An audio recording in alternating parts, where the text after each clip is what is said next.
May nag-swarm na naman ng mga bees. Saan kaya galing ito?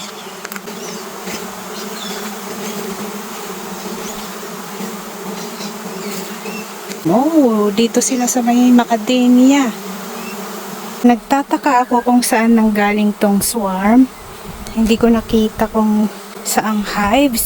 Sa tingin ko okay naman itong original hive dahil kasuswarm lang niya mga 1 month pa lang. At nakalip namin yung wings ng queen. So tingnan ko yung hive doon sa kabila. Kung doon ba galing. Ayun oh, sobrang dami. Dito. Bakit kayo nag-swarm? Mahigit 1 month pa lang itong hive na ito pero sobrang strong na ng kanilang population. At ito ay galing sa nakapture namin na swarm mula sa aming first na beehive. Pero naklip yung wings ng queen. Ayun, nakita ko yung queen. Hindi siya makalipad. So tingnan ko kung babalik sila. Ayan yung queen. Hindi siya makalipad. Hindi ko alam kung huhulihin ko ba yung queen pero wala kasi akong paglalagyan at wala yung asawa ko dito. At nagmamadali pa naman ako dahil pick up time na ng mga bata sa school.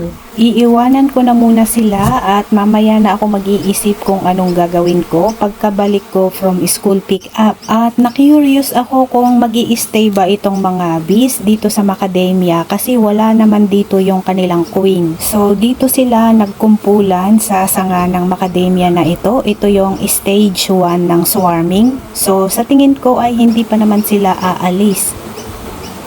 Pagkatapos kong maggayak papunta ng school ay naisipan ko muna na silipin yung mga bees at nakita ko wala na sila dito sa puno ng macadamia. Naramdaman na ng mga bees na wala sa kanila yung queen dahil naaamoy kasi nila yung scent ng queen kaya bumalik na sila dito sa beehive. Yun ang benefit ng pagclip ng wings ng queen dahil hindi matutuloy na mag-swarm yung mga bees kapag hindi ito makakalipad. Napansin nila wala yung queen kaya bumalik na sila.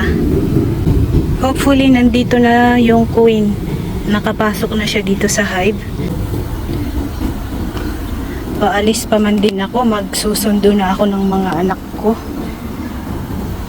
So wala naman na akong nakitang queen dito sa baba.